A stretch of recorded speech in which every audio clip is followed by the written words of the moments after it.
Hello and welcome to the Southbound Sports Show. I'm your host, Richard Leahy, here with my co-host, Matty B. Kicking off the pre-show. Go to southboundsports.com. Check it out. You can support us there on Patreon to get the extended live stream. You can watch it every Tuesday night at 9 p.m. And we're talking TV in the pre-show and how streaming used to be a lot easier. And now with like March Madness and heck, even the XFL, it's such a pain to find games. Like, I watched, what was it, Saturday night? XFL's on whatever. Penn State basketball's playing, Texas, I think. And Michigan hockey's on at the same time. And it's like, all right, well, let's see what I can find. It's like, all right, hockey is easy to find on Fox Sports. I guess I can watch Michigan play. They're also promoting a couple other events that were like in the past. And I'm thinking like, this is what Fox is putting up against the NCAA tournament? Like some past racing events? Maybe some people only watch racing. I know from experience it puts you to sleep. So if you are having insomnia, you can throw on a race and go to bed that way. But I just don't get it. Like, I don't understand why it's so hard to find a stream of like the games that you want to watch. MarchMadness.com does it kind of well. But the XFL right now, to me, is just not even trying. They lose out in the ratings to college wrestling. And I'm nothing against wrestling. I know it was like the challenge week. But you're supposed to be a pro sport on major networks, ESPN and FX, I think, which is kind of like a third tier Fox, right? Or I guess they don't have Fox Sports anymore, right? And then it's just Fox. Yeah, related, the Bally Sports or whatever, that spinoff, they're going bankrupt. Did you see that? Yeah. So, which I hated anyway, because they were the ones that were trying to add back in like extra blackouts. They were like, want to watch your favorite team? Think again. Think again, my man.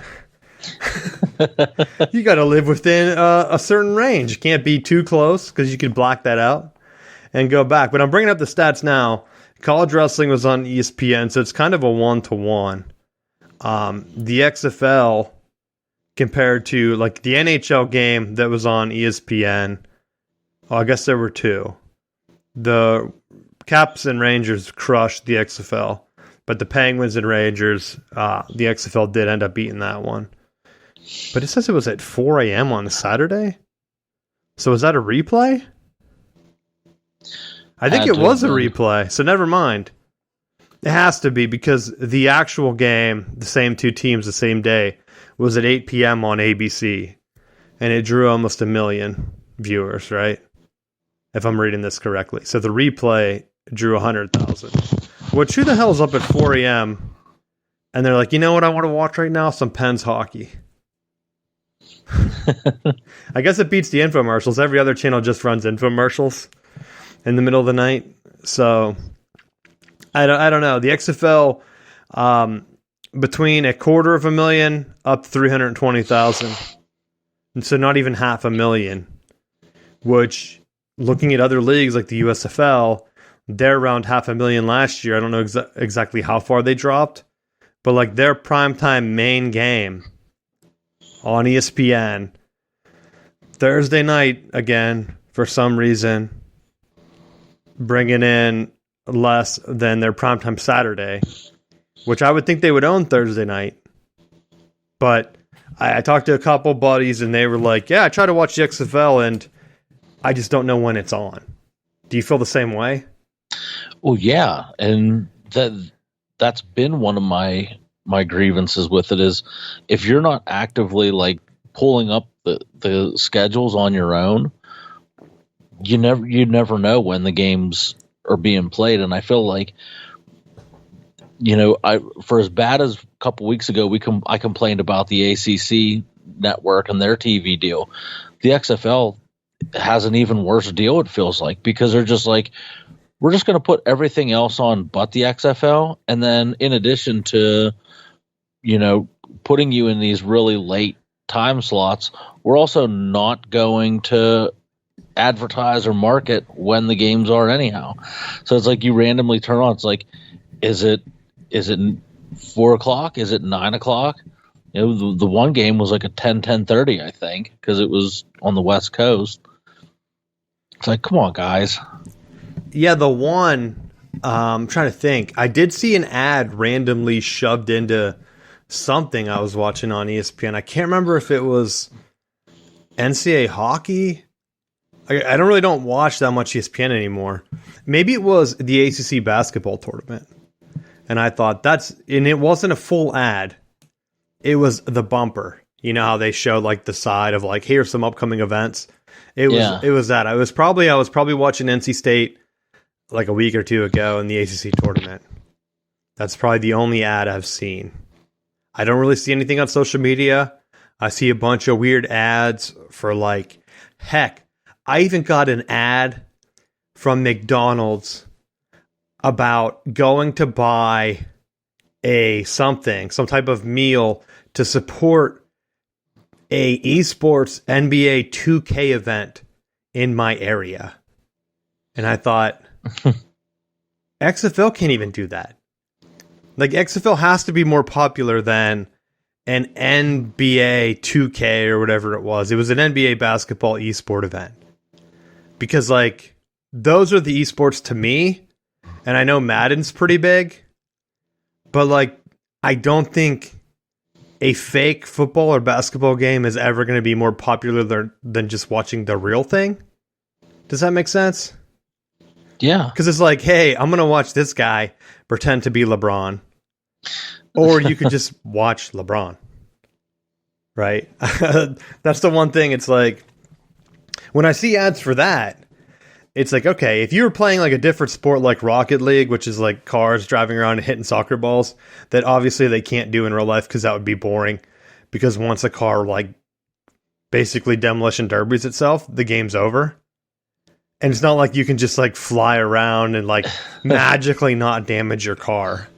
It'd be like, I mean, I guess maybe if you did like go-karts or something, like bumper cars, maybe it could work. Maybe I should do that. Maybe we should plan it out. I bet someone saw, like, was that place in Heldesburg, the Meadows? I bet they still have some real estate back there somewhere. The cars, we can just get them, test them out, get some bumper cars. Because if you had like a real life Rocket League like that, then maybe that could be more popular than the game. But like, to me, it's like, if I'm not actually playing the game, I don't see why I'm going to watch it unless it's like an actual game that I enjoy. Like, I just wouldn't watch a fake football or basketball game to me. But then, like, the XFL is getting outdone by it. But, you know, and I'll say this, like, with the XFL games, like, I don't feel like for a spring league or a non-NFL league, I don't think that the quality of play is bad. Like, I feel like you're getting some good matchups, and you know, you're getting to see some good games when you know that they're on. It's like, if I have to do all this extra work to hunt and find games, it's not worth it. I'll find something else to do.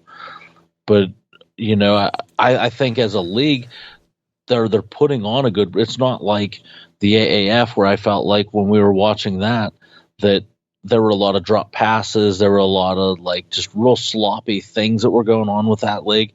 I feel like, you know, with the original and the reboot of the XFL, like, the quality of play is better, but they're just, I don't understand why there's the only thing that I can wrap my head around why they're doing it this way is if the partnership with ESPN just already is pocketing the executives so much money that they're like, well, it doesn't matter this year. Like, we win if we survive the year.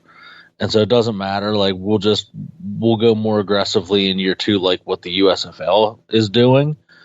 Could be the only way that I can see justifying that they're putting all their eggs in the experience at the stadium sites, and they're really not caring about the broadcast stuff. Well, the one thing that I look at too with this is the World Baseball Classic, NCAA tournament. Like I said, wrestling championships. You have the hockey college championships that I talked about. The XFL schedule, to me, just doesn't make sense anymore.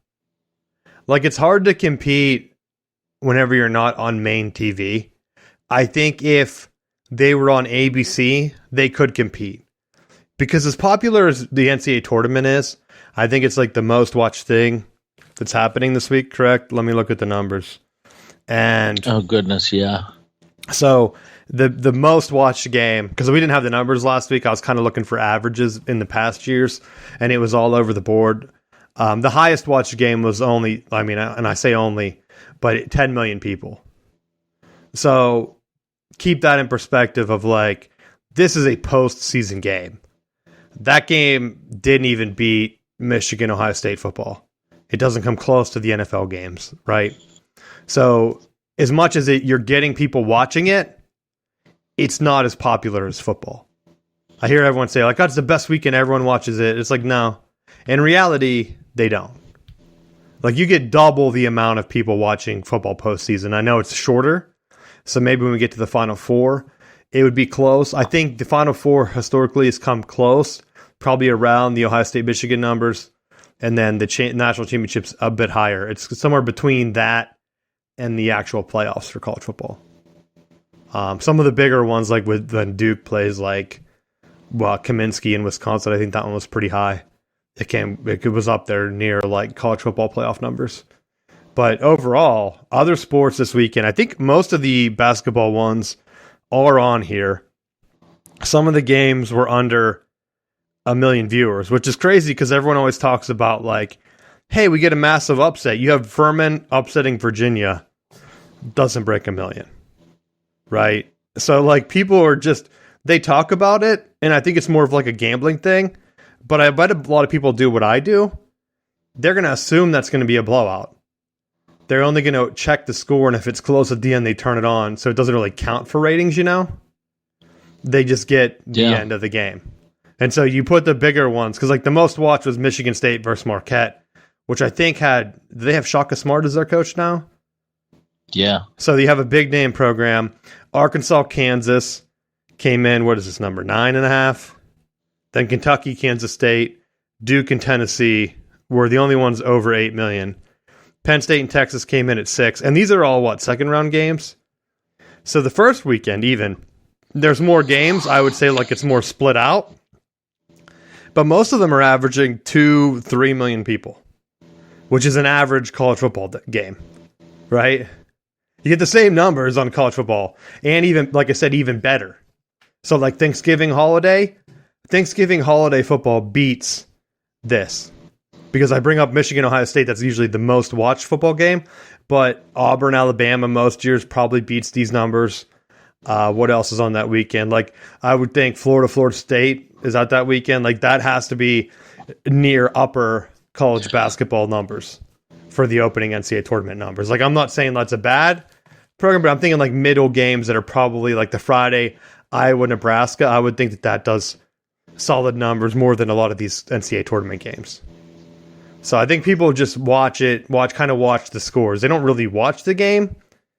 And that's why I always laugh when everyone's like, yeah, let's go ahead and talk about the loss of productivity. It's like, yeah, but in terms of like other events, it's not that much.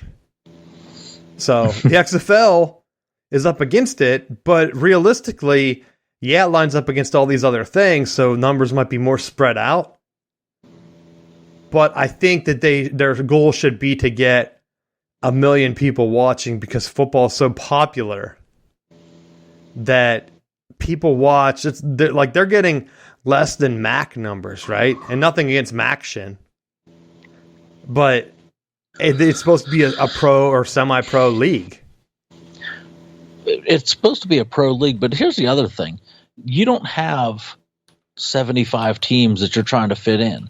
Like the NCAA, trying to fit in all their football games, they got to play the MACtion games on Thursdays and Mondays, and you're playing all these games Saturdays. And Friday nights and everything else, like to try to fit all the games in. And I understand that when you're trying to schedule that many games, there's only so many referees, and some of that boils down to, are the officials available for it, that they got to spread out. You can't tell me that these XFL games can't be consistently. The NFL makes a living going Sundays with your 1 o'clock games, your 4 o'clock games, and then they spread the other ones out. They could have more consistent times if you're going to use Thursday and Saturday, or like they're spacing out. Like the Saturday game's always super late, and Sunday it's hit or miss with the timing of when stuff's going to be on. If they had it consistently at these block times, don't tell me that the XFL wouldn't draw more than bowling or golf. Like, get out of here. And that's where I think, because I'm looking at numbers here, so Maction gets about, I don't know if this is an average from since 2015, but it's around like 700 viewers. So it's probably like over double, maybe 2.5 times what the XFL has been getting. And to me, that's like a respectable, because the only numbers I could find is their Wednesday night game. How many people are really watching Wednesday night, right? So for them to almost beat 1 million, that's what I'm saying. If they're putting the games on at like Saturday at 7 p.m. and it's only doing 300,000, like something's wrong. And that's one of their bigger teams in DC Defenders that were undefeated coming in. So it's like, all right, what are you doing? Like, how are you promoting that as like, hey, one of our premier teams is playing, you should watch? It's like, nah. I mean, we talk about like I dog some of the regular season NBA numbers and even like the NHL numbers, but it's like, yeah, but then I'm looking at them and NHL's getting almost 1 million. NBA is like right around the same, but their higher games are getting 1-2 million. So it's like, all right. And then even the baseball, the World Baseball Classic's getting 2-3 million. Like the United, I know it was the United States, but like the World Baseball Classic is getting better numbers than what the NBA is getting.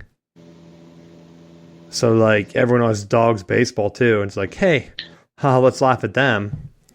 But you have games that are very regional.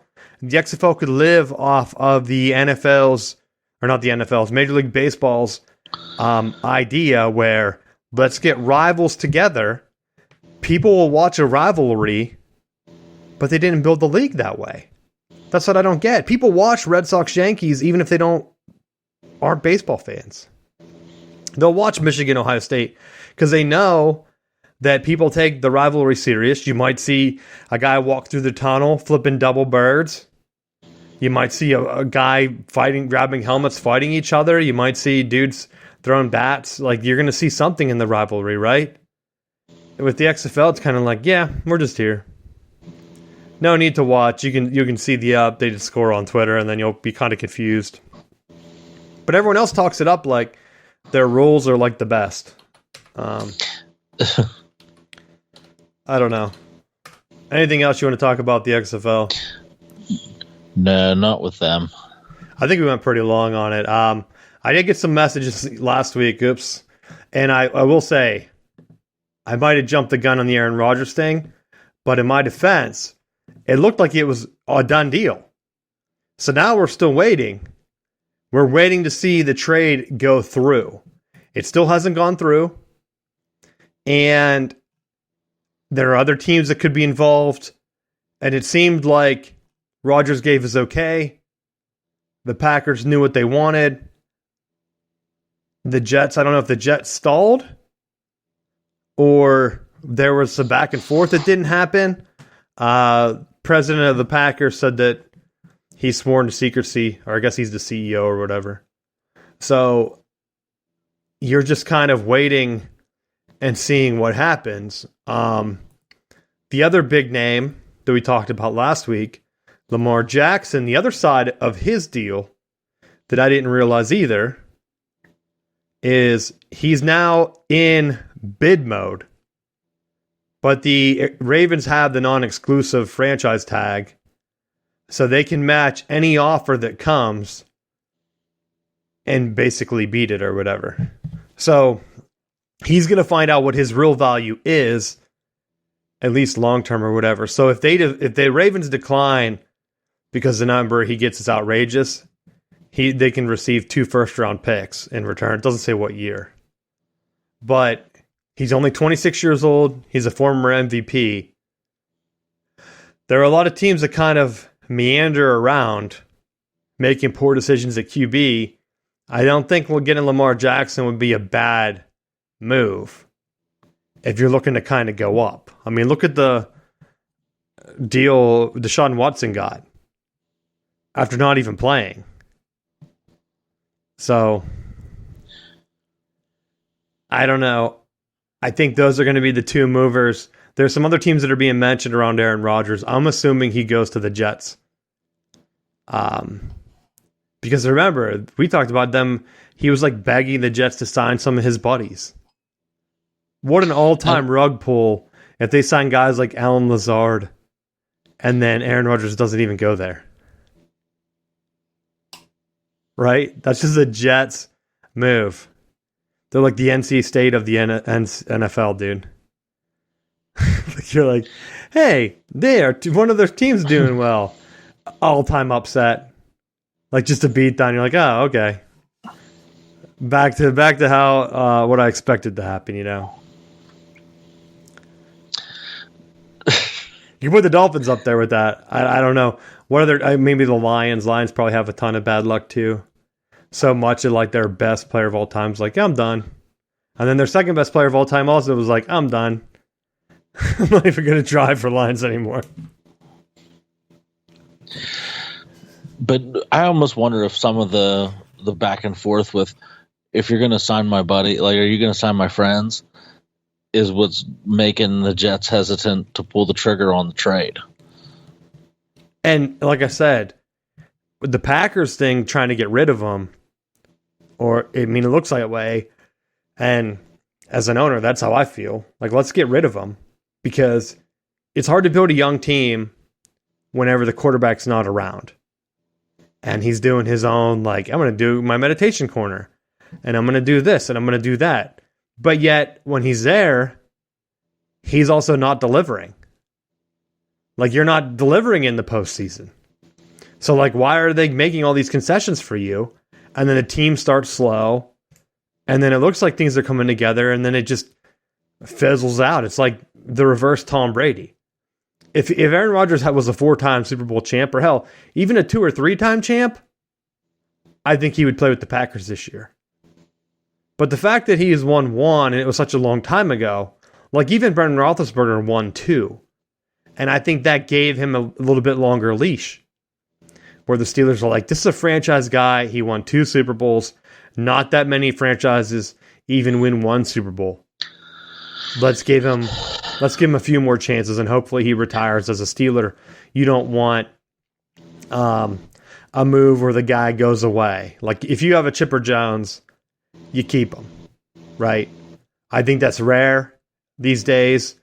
Aaron Rodgers could have been like the Chipper Jones, wins 1 Super Bowl. He's there for the rest of his career. Let's go out. But I think but there's a big difference between Rodgers and Roethlisberger too, is that Ben was constantly restructuring and renegotiating his contract every year to be able to get Pittsburgh under the cap and be able to sign free agents and people that were going to help win. You know, towards the end of his career, it was like every year he would restructure and end up getting more of that money just as a bonus or whatever, and it helped get them under the cap, where Rodgers was like, yeah, go ahead and just pay me $1 bazillion, and then why can't you afford any free agents to help me? You know, where I think that's one of the big differences too, is that he wants all this say-so, but then is also like hurting the franchise and trying to acquire the pieces that they need to be competitive long-term. And the other thing, too, I know Ben made like a stink about not helping younger quarterbacks they were drafting, like, learn the game, right? Aaron Rodgers kind of like did the same thing, but he like even pouted about it in public, which I think is like such a negative. Where like Ben, on the other hand, is like sharing time with Mike Vick and things. Like, he wasn't afraid to like bring other dudes in when he gets hurt and stuff. And like, he was more motivated to help the team win. Where it seems like Aaron Rodgers says he is, and then he does the opposite thing. And it's kind of just like an annoyance at some point where it's like, okay, we hear you. You're saying you're going to help the team. You don't show up at training camp. You're not Tom Brady. Like, these are young receivers. Tom Brady doesn't have to show up because he's getting his buddies on the team. So I'm like wondering if the Jets thing is like, I'm going to get my buddies so that I don't have to show up at practice like Tom Brady did. And it's like, yeah, but Tom Brady is super old and he won a Super Bowl with the Bucs. He could have just went to training camp naked and no one would have cared. Right? Like, I'm sure someone would have cared. The paparazzi, as they're snapping this pics, that's what would have kicked. He would have been selling, like they always show that the draft picture of him, how soft and doughy he was, and then he turned into a hard body NFL guy. Like, yeah, that's the difference. Like Aaron Rodgers doesn't have that rig. Yeah, he doesn't have an impressive rig like my man Tom Brady. Even Ben Roethlisberger. Remember Ben Roethlisberger was like, hey, I'm coming in, I'm great shape, lost a bunch of weight, and he like basically looked the same. It's like, oh, awesome. I'm down to 260. He's like, yeah, it feels much better throwing after 18 surgeries. Like, okay, Ben. Like, if he showed up, like, and was actually, like, super thin or, like, kind of jacked, I'd be like, oh, okay. Now this is a Ben Roethlisberger we're going to mess around with. But no, he just kind of looked like a slightly less burly version of himself. It was like, oh, that was couch Ben. Now we're like normal adult Ben, dad body Ben. Like, let's go. But I don't know. I mean, when you're a professional, it's a little bit different when you have the free time to actually work out. Because we talk about working out in like the pre-show and stuff. But I think it was like Mac from It's Always Sunny Philadelphia said like when he got fat for the show, and then it was easy for him to get in shape because like that was his job. He just had like, he said like, yeah, I don't have another job. Like my job was just working out and having a cook me healthy meals. Like, yeah, of course. How easy, Matt. Like everyone's like T.O. and he's like working out in public. Everyone's like, oh, he just needs it. He's doing it for publicity. It's like, no, he kind of needs to stay in shape though, guys. Like he doesn't have to work out outside, but like obviously running on a treadmill every day is going to make you go insane. So like working outside in your garage or your yard, it probably helps you with your mental health. Yeah, that's why he's not like going crazy like Antonio Brown. Like maybe he should have helped hang out with T.O. a little bit. Learn how to deal with the pressures. Not blamed it on legacy helmets from James Harrison. Giving him concussions. OBJ, though, he's been rumored, too, to be going up there. Right? He was on his wish list. That's what Aaron Rodgers says. He's like, these are some guys, I never really played with him, but it'd be nice to play with OBJ. Which, if he does put together a Tom Brady-like super team, that would be interesting. Although he's not playing in the NFC South with a bunch of teams that are just crazily bad. Like a McCaffrey that didn't play half the year. Matt Ryan that they were like kind of pushing out and they gave him no defensive help for some reason. And then the Saints had like Drew Brees retire. And Jameis wasn't wearing contacts yet. Or he didn't have laser eye. What was his deal? He didn't get LASIK. He didn't have LASIK yet. So Tom Brady came in and he had an easy path. Like Aaron Rodgers, even if he gets his buddies with the Jets, they still have to play a Dolphins team that's coming up, the Bills, and then the Patriots. It seemed to be like they might be turning a corner again. So I don't know. What free agent do you predict? We'll just do one. Who do you think? Just give us a name and where do you think they'll sign? Oh, I don't even know. I'll say as far as OBJ, I think he's going to end up in one of the New Yorks. I think whether it be with the Jets or coming back to the Giants, I think that seems to be the direction he might want to be in. Like looking for that bigger market again. I mean, he has the ring, so it's just a matter of finding where he's comfortable playing. If he likes that New York atmosphere from his earlier career, like, makes sense to go back to one of those places and finish out. Do you think Lamar Jackson plays with the Ravens or someone else next year? I think he'll play with the Ravens, but because of his injuries, I don't see a team unless someone like Detroit goes completely out of their mind and they're like, we want to win immediately and just stockpile in the draft additional weapons for them. That might be one of the few landing places that I think he could go immediately and potentially move the needle for a team. I don't know about the Lions. Aren't they going in the other direction? But I think the Lions, they're playing in a dome. They're in the NFC. Like, I think there's a lot of positive things that going that direction would be helpful for him. Plus, they can move Goff. That might give him a little bit of free space if they want to go that direction. I just don't know if you play that hand when Goff has shown that he can kind of win, and why not give him one more year when your team's traditionally bad and Aaron Rodgers might be leaving, right? But I feel like Goff has also had on and off some inconsistencies with injuries that maybe you just have two broken quarterbacks and hope that they can piece it together long enough to get you to the playoffs. What do you think? The only other guy I have on my board here is Clowney. Do you think he signs with a contender, or do you think he's just going to get a paycheck and just be around somewhere? I mean, I don't know that he gets a mega deal somewhere, but I think he'll end up signing with somebody, but I don't think it'll be this massive deal just because of how much he's going to be owed as a veteran contract anyhow. So why overspend when you can just pay for a 1 year? Hopefully you get some return on the investment and move on. I also wonder about a guy like Hardman that I think was propped up by Patrick Mahomes. And, like, is he going to get an overpriced deal with someone? Or is he just going to end up being a dud? Do you just think because, like, Tyreek Hill, because I thought the same thing with Hill, like, oh, Hill's gone, he's not going to be that good.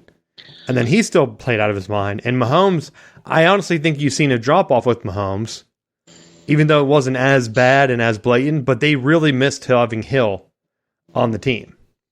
They still won the Super Bowl, though, right? But if you get rid of another speedster, then what? Like, are you really handicapping him? Yeah. Because that's what like, I mean, I guess speed guys are something that you can always draft on. Because there's always some guys that are like, has the speed, missing the X, Y, and Z, right? But like, if you're playing with Mahomes and you're saying, hey, you're just going to be our stretch guy. He's not going to throw to you every time. But your job is to just get behind the defense and then every once in a while make a big play. Don't get run over by Kelsey. Yeah. Because, like, Kelsey's clearly the outlet guy now. But, like, for Hill, it would always seem like he'd get in trouble, and Hill's just behind the defense, so there he goes. And Hardman didn't really bring that. They had some, like, big plays. Juju doesn't bring that either. So it's like, all right, can they just draft a guy that brings that? Because, like, the Packers had a couple guys like that. What was the guy, the rookie last year that dropped that pass that could have got them in the playoff? I forget his name now.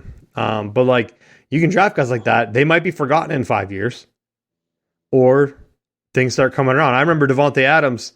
I hated him because of fantasy and all the drops he had. I think I talk about it all the time. There was one game where I needed to win. I needed 2 points. And he needed, like, one catch for any amount of positive yards. He dropped 3 in a row to end the game. And I thought, are you kidding me? Like, of all the luck, just catch one, my man. Yeah, it was awesome. And they were like out patterns or hooks or something. Like, it wasn't even like a hard route. It was like a gimme. Yes. So it's like, that was the year I won the championship. So you watch that happen, and it's like, all right, well, I can't bid on this guy. And then you watch him like go off, and you're like, what's even real? So I feel like with the Chiefs, if you have Mahomes thrown to you, you have some chances to make those big catches, I think. I just don't know. Anything else you have for the NFL? No. I mean, we're still in free agent period. There's a lot of moving pieces. Let me think.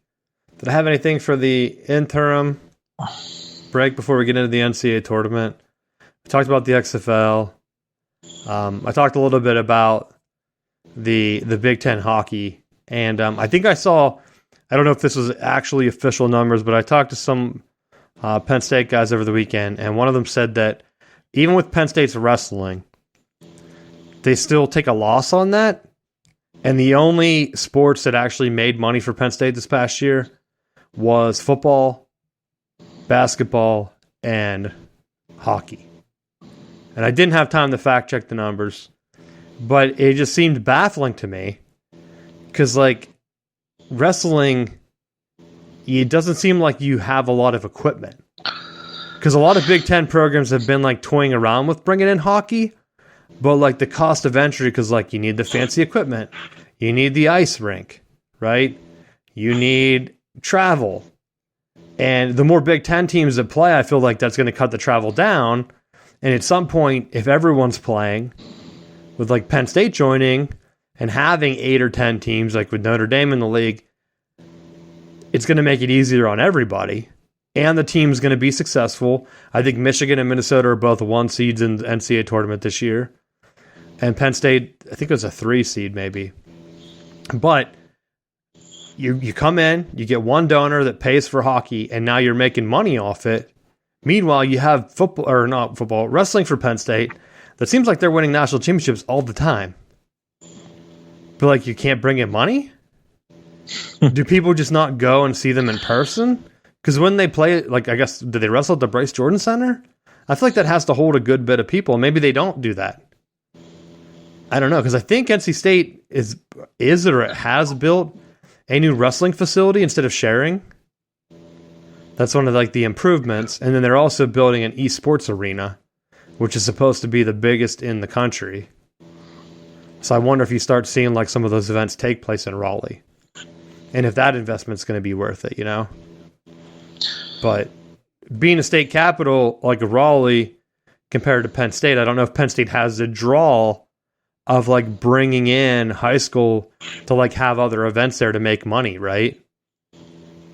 Because, like, do they have enough? Like, Raleigh is nice where it's, like, in the middle of North Carolina. It's the capital. A lot of, like, state football playoffs and things are here. There's a lot of hotels and things around.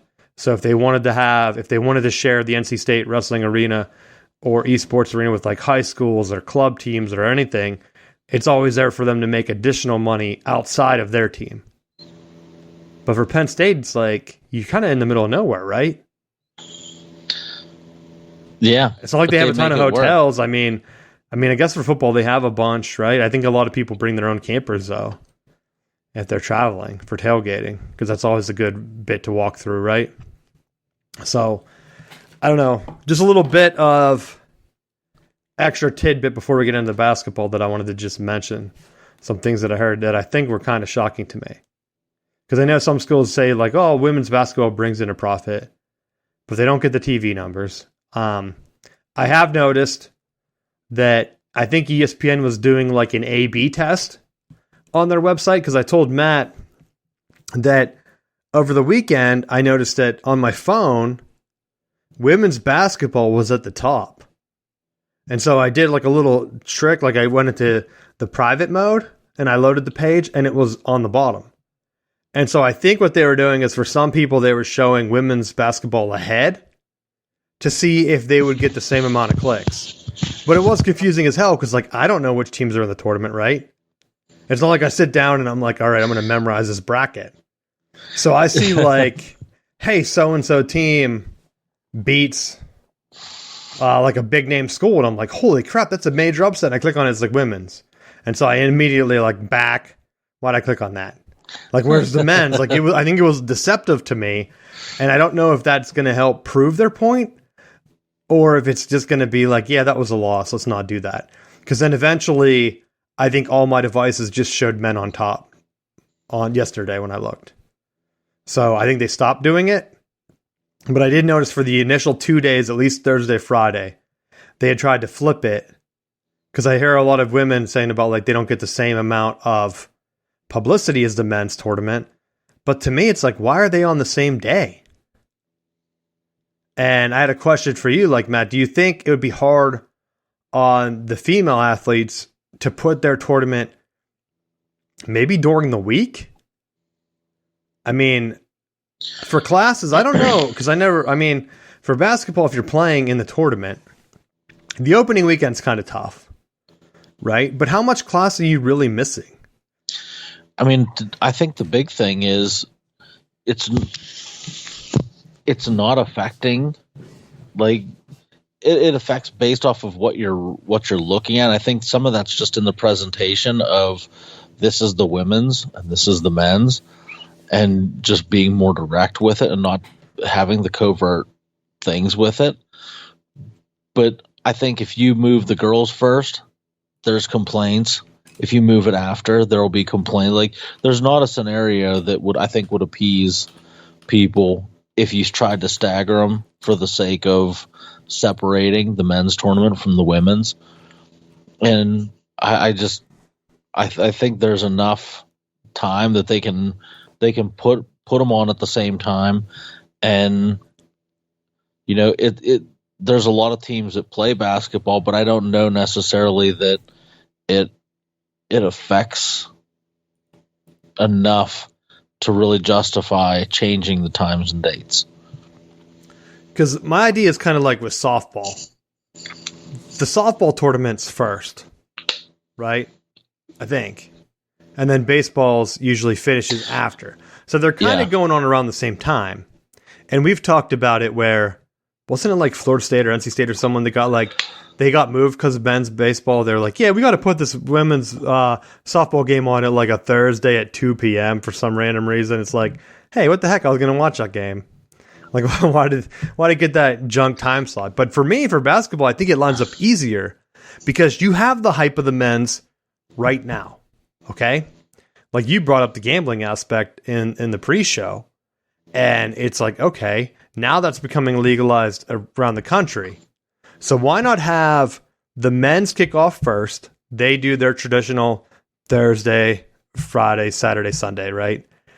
Why not have the women start on Monday and have them do Monday, Tuesday, Wednesday, Thursday? I know the men's kind of overlap on Thursday, but for that Thursday, there's not that many games. And you're already cutting down the amount of teams.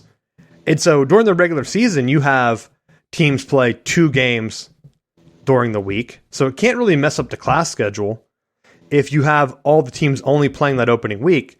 But I think you have the hunger for basketball. The tournament, like we said, the numbers are getting better as we went to the second round.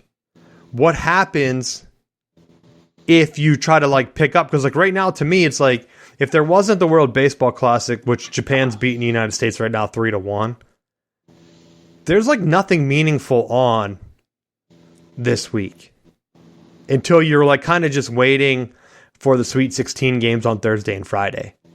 And maybe, heck, I mean, I guess it would be hard to do the tournament. Like maybe you could even stagger it.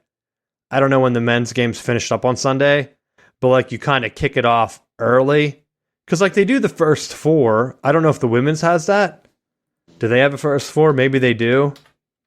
But like you could do those together. But like they want their own billing. And they might say like, well, we're not going to get the same TV numbers because it's women's and it's during the week. Like that's unfair. Why isn't the men's played? But like if you're playing it at the same exact time, the numbers are going to be non-existent, I think. It's just like with the XFL, no one's going to seek it out when they know that the men's tournament's on everywhere you go.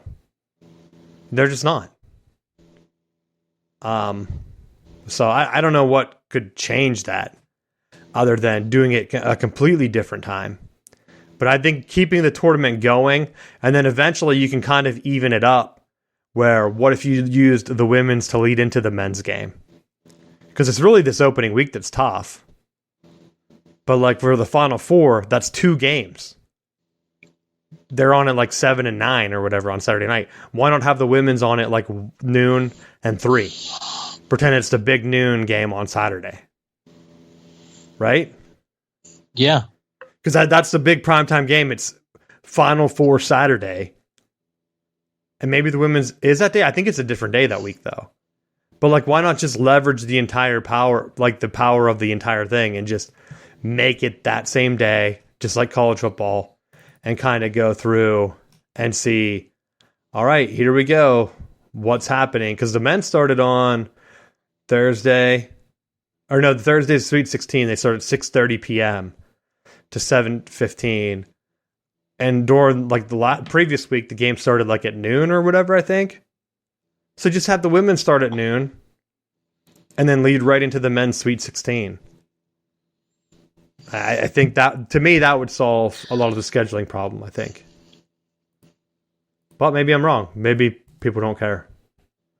Or maybe they care more than what I think. I don't know. Let's get into the actual tournament itself. I came so close to getting that Pitt-Penn State matchup that I wanted. I knew that the Big Ten sucked, and I've been saying it for years now. There's really only 2 programs, and I don't know if I can even add Michigan in here anymore because like John Beilein's not the coach anymore. But like for the past decade, the only 2 teams that you could count on for a run were Michigan or Michigan State. That's it. You might get a random Kaminsky run from Wisconsin, or like, what was the year Purdue like made it to like, I don't even know if they made it to the Final Four. They like made it to the Elite Eight and then lost to Virginia, I think the year they won the national championship.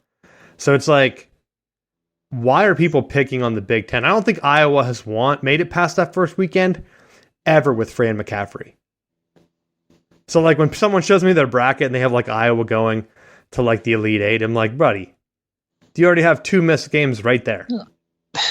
All you have to do is look at history and say the Big Ten sucks. Like my bracket right now, because I'm trying to win the car from ESPN or whatever. So I think you have to finish as like in the top 100% bracket or whatever. I think I'm 97 right now, so I'm close.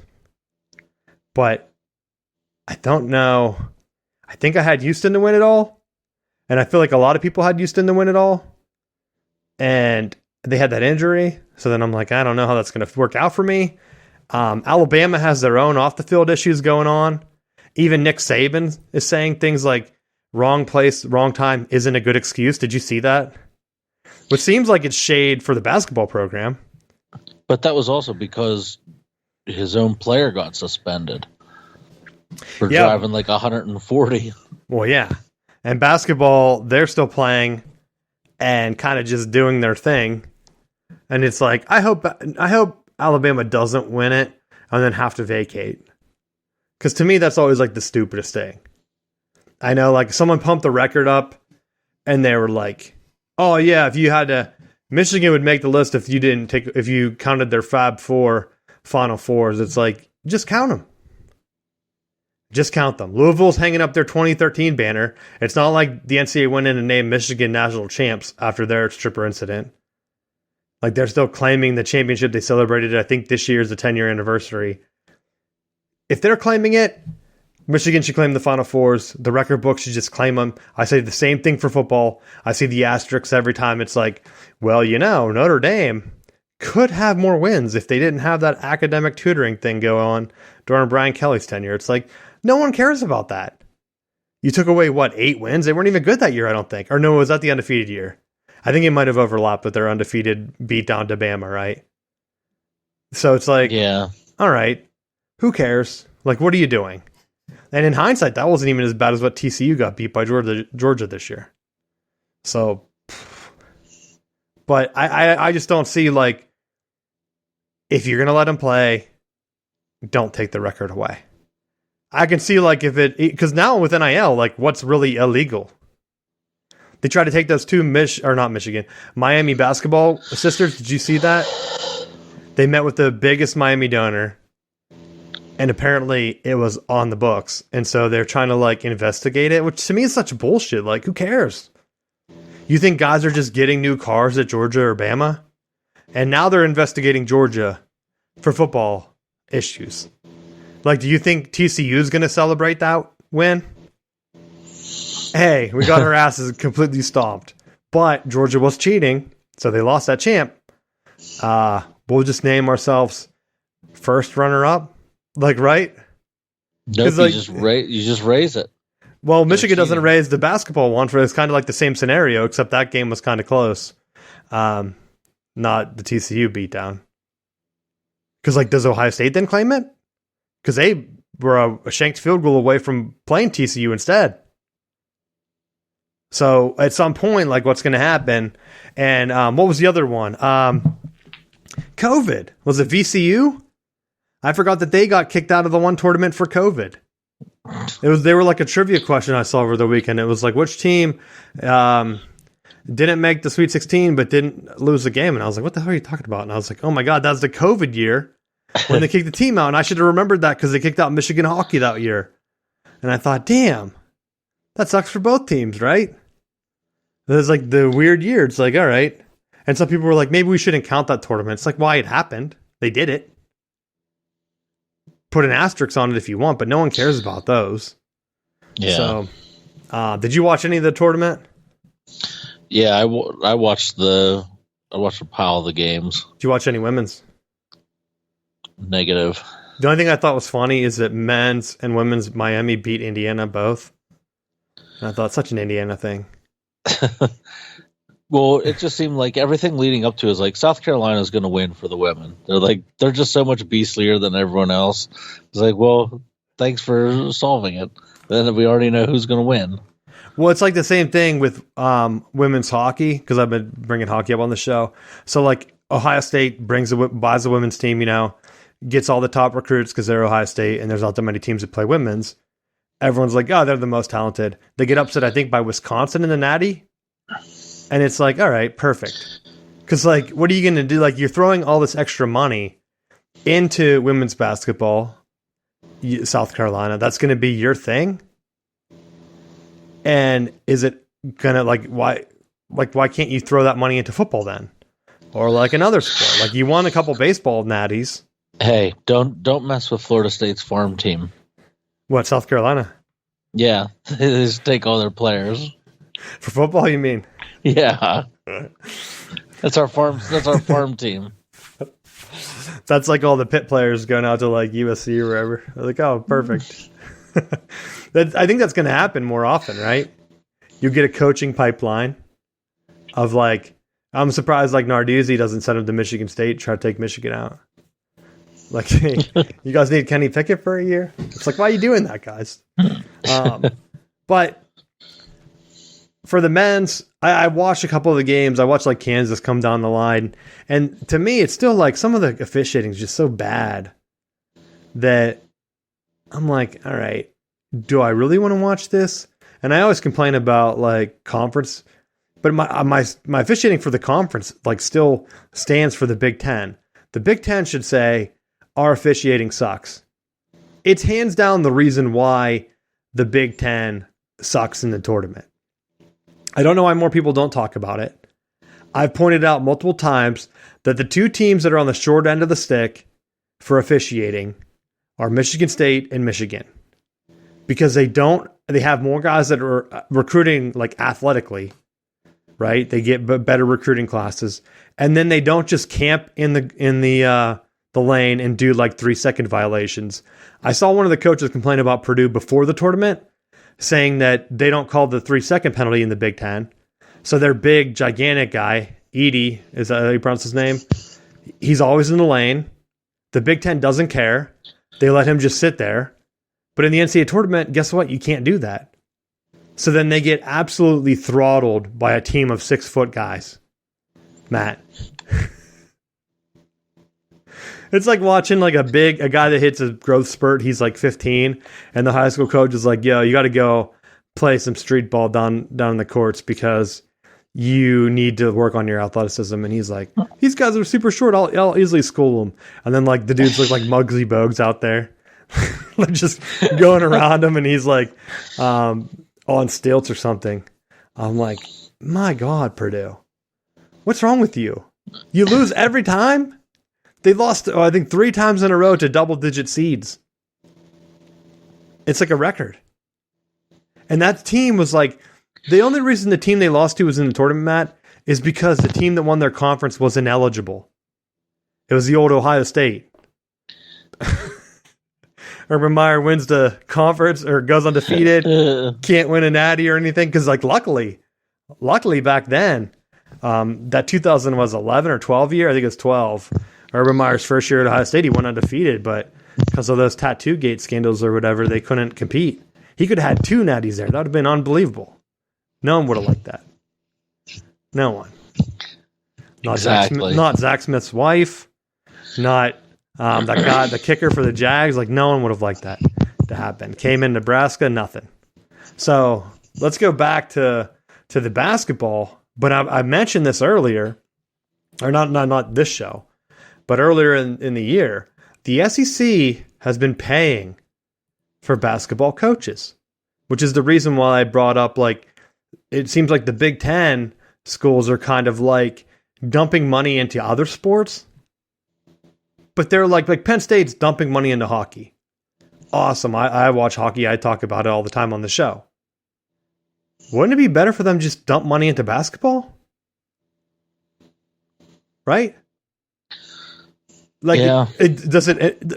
If they beat Michigan for a national championship in hockey, does it really matter that much? No. No one talks about it. If for whatever reason they were able to win a basketball national championship, though, you're at least getting double-digit millions of people to watch that. Hockey, you're lucky to get a million or 2, right? So I'm not knocking hockey, and I think it helps the Big Ten. If it was kind of like, if the Big Ten was able to take their money and make hockey like their own mini NCAA tournament that lived on the Big Ten network to bring the conference extra money, I'm all for it. As like an alternate NCAA basketball tournament, because all their teams are eliminated, so they go home and they play hockey instead. Perfect. Works out great. So the only team left is Michigan State. Their hockey team's already eliminated. So the rest of the Big Ten teams, they can start promoting hockey this week, that are only a handful. But I think what they should do is start to throw some of that money into coaching changes. Coaching changes made the most sense for the SEC. They were hiring coaches that were great. Bruce Pearl, like, what was the one guy? Rick Barnes, didn't Tennessee have him? And so, like, they're hiring coaches that had high ceilings in the SEC. And then they're also paying NIL stuff for basketball players to come in. And so now you have programs like Alabama that have never won a basketball championship, being, at least in the tournament era, I don't think they have. I don't know if they claim any Helms trophies like Pitt or whatever. Doesn't Pitt claim like a Helms basketball championship? They're like Kansas in that regard. Just randomly find one. Which, like I said, I think Michigan should claim all the football ones, even the ones like from Bo Schembechler's days that were like asterisks because they weren't invited to the Rose Bowl because the Big Ten stupid agreement.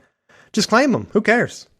If Kansas can claim a Helms trophy and ESPN shows them as having like 5 or 6 or whatever it is, then just claim it for football too, because they're not gonna challenge you.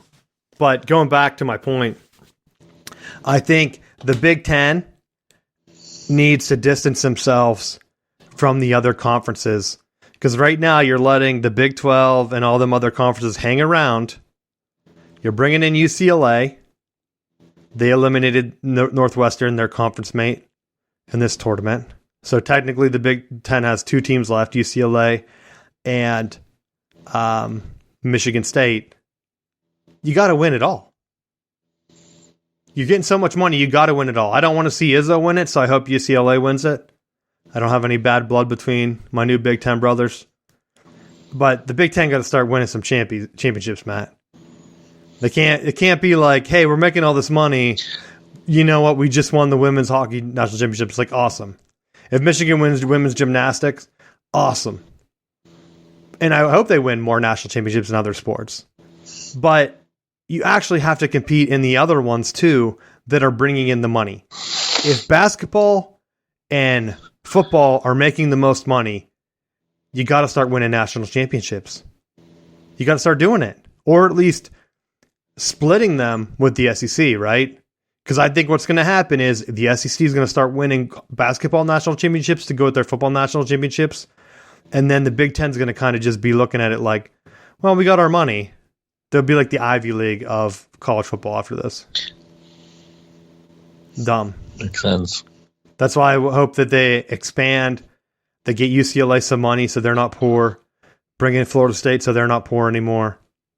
And say, like, guys, come on. Because, like, look at Maryland. Maryland was broke, ready to cut programs. They get the Big Ten money. Then they get back to winning lacrosse championships. Like, awesome. Let them own lacrosse. Most people don't care, but Duke and them care. Duke down here still hates Maryland. Because, like, in sports that they're good at, Duke, other than basketball, Maryland's been great at. And they have the Big Ten money, and Duke can't keep up. So, run it. I mean, obviously, I think that's great for the Big Ten. Like, if Michigan's going to win women's gymnastics or softball or whatever and compete in baseball with Indiana, like, awesome. Maryland can kind of do the same thing. You have programs winning women's hockey. They need something to start stepping up in track. And basketball. Women's basketball, men's basketball. They don't have, like, there's no reason South Carolina should start taking over women's basketball when the Big Ten has programs that have way more money coming in. And you only have to do so many women. Like, there's only, 11 people on the team? UConn won how many national championships in a row because they got the top 3 recruits every year? They were, like, undefeated forever. You can't tell me that the Big Ten with NIL can't say, hey, we're going to get the top 3 recruits every year and just become the next UConn. I don't care what team it is. Like, if you're Northwestern or someone that's like, hey, we don't really win it in any of the other sports, step up. Let Penn State, Michigan, and Ohio State do the heavy lifting in football. But the other Big Ten teams, why are you just collecting money and doing nothing? That's my basketball beef. Like, Penn State should not be one of the only Big Ten wins in the NCAA tournament. That's embarrassing. They, like, don't even care about their program. They're letting their head coach possibly go to Notre Dame. How is Notre Dame outbidding them when they're also a football school? I'll never know. Notre Dame doesn't make as much money as Penn State right now. Penn State should easily be able to lock down their coach. Someone said, oh, it's because he thinks it's better in Indiana. No one thinks it's better in Indiana. I make fun of Penn State being in the middle of nowhere. No one grows up and says, you know what? I want to be in Indiana. I've never heard one person say that. I've heard people say they want to live in Pittsburgh or Philly. I've never heard someone say, I want to live in South Bend, Indiana. That's my tournament random bid. A lot of Big Ten knowledge in there randomly. But the upsets, awesome. Like Virginia losing, Purdue losing. Those are all things that are like, hey, Virginia plays a crappy style of basketball. They could lose or beat anybody. Awesome. Why are they doing that? They're Virginia. It's like they're like running the Georgia Tech football offense. It's like, why are you doing that, Georgia Tech? You have guys like Calvin Johnson. It's like, yeah, but we don't really want to try that hard, so we want to just run a weird offense. It's like, okay, you guys are in a recruiting hotbed. Why don't you want to try hard again? It doesn't make any sense. That's Big Ten basketball for you, Matt. It's like, we're going to play like it's 1970, and then the two teams that don't, we're going to penalize them with awful officiating and having their guys get hurt and hacked and like choked down the stretch. And then when they make the tournament, they're going to run it. People are going to be like, oh, I guess they're pretty good. I think out of the top 10 teams I think I saw with tournament wins since like 2010 or whatever, 2013 someone did, Michigan and Michigan State were like the top 2 Big Ten teams. And I just thought, like, I could have guessed that. I can't remember which one was first and second in the Big Ten, but it's like, you have 2 teams with great coaching during that time frame. They both complained about like the Big Ten officiating. The Big Ten has done nothing about it. And when you get to the tournament and they don't call games like lumbering, like not every team has a lumberjack in the middle, Purdue. Purdue just drives me nuts. I hate them. All right.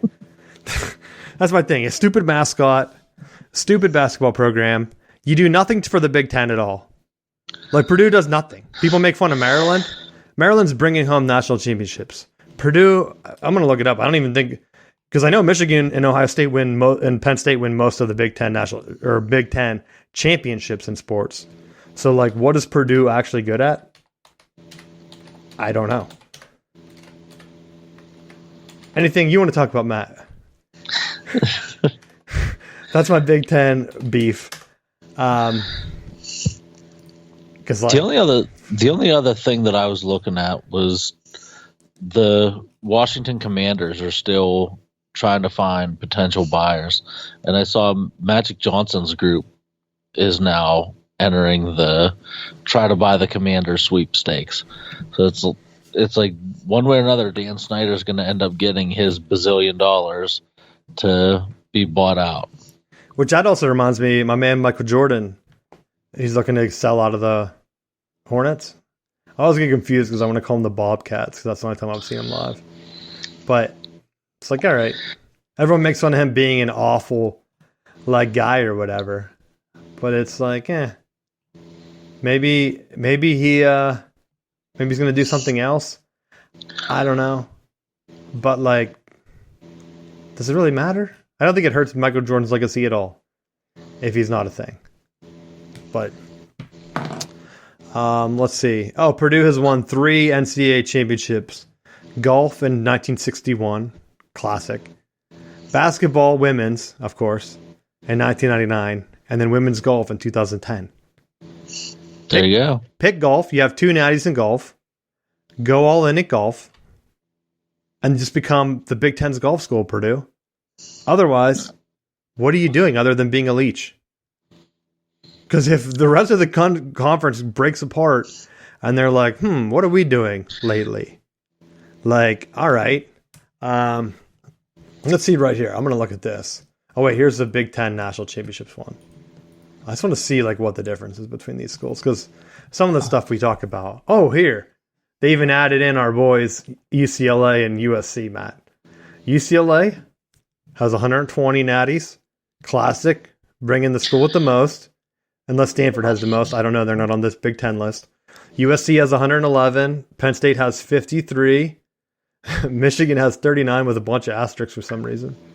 Although, because Michigan's only men. Michigan only has 3 women's natties because they didn't really have a lot of women's sports back in the day. But they would be 3rd overall if it was only counting men's. And then Maryland 32, surprisingly. Ohio State 31. Wisconsin 31 overall. And they also have, except for Maryland's the opposite way. But Wisconsin and Ohio State, most of their national championships are in men's, just like Michigan for that same reason. Penn State's a little bit more balanced just because they were independent for a longer time, I think. But like the Big Ten, they used to only have women's sports just so that they could squeeze as many football scholarships in as possible. Back in the Woody and Bo days, right? Before Woody punched that Clemson guy. But yeah, Rutgers, 1 natty in fencing. Is that even a thing? Purdue's 3. They're second from bottom. So people make fun of Maryland. Maryland's at least bringing home national championships in lacrosse. They have 14 women's lacrosse. That's their top. What's Michigan's top? Men's swimming, 11 or 12. Oh, and then they also have 7 other ones. And then the football, of course, which a lot of Michigan's and Ohio State's football ones don't count because the NCAA doesn't have them in the record books. But that's it. That's my thing. The NCAA tournament in basketball, I hope one of the Catholic schools win it. That's my final bell. I'm pulling for one of them. I hope Gonzaga maybe finally breaks through. I know they're playing UCLA, a Big Ten school that I actually would cheer for, unlike the rest of the conference, because they haven't annoyed me yet. But they already have enough natties. They don't need another one. Let Gonzaga win it. I was hoping Marquette might get it. Who else is left from the Catholic side? Is Creighton Catholic? Are they in the Big Ten? They might have been one of the later ones. I don't know if they're on that list, right? Because like a lot of them are state schools: Kansas State, Michigan State, UConn, Arkansas, Tennessee, FAU, UCLA, Gonzaga, Bama, San Diego State, Houston, Miami, Creighton, Princeton, Texas, Xavier. Oh, I guess Xavier would be one, right? Yeah. You think maybe I'll cheer for Princeton. I don't want the Ivy League to have that natty though. They'd be more annoying than the SEC, right? You got anything for the final bell? No, that's it. Thanks for listening to my rants on the Big Ten and why I hate Purdue and other schools that just leech money from, because they're not bringing in the money. I keep hearing about how Oregon and Washington. I hear people from like Purdue. They're like, oh yeah, the Big Ten. I wish we would go back to having 10 schools. It's like, why? So you could be the doormat? Like, did you like that? Did you enjoy that every year getting your ass kicked? You're like, is that what you want? Because like Maryland at least comes in, takes their blows for football, puts up in other sports. Maybe Purdue doesn't like being worse at than some of the other ones. I think Maryland has more natties since joining the Big Ten than Purdue has in its history. That's my final stat. Rutgers might not have that, but hopefully one day they get there. They find their fencing or women's golf thing and they just go for it. That's what I hope. Is there women's wrestling or bowling or something? Women's hockey, there's only like 10 teams that play. That's why I thought Michigan should get a women's hockey team. And then I thought, does it really matter? So they can pass Penn State on the all-time Big Ten national championship list? I don't think they'll catch USC and UCLA anytime soon because all the tracks and stuff, but who knows? But thanks for listening. If you want us to talk about anything, let me know and we will see you next week.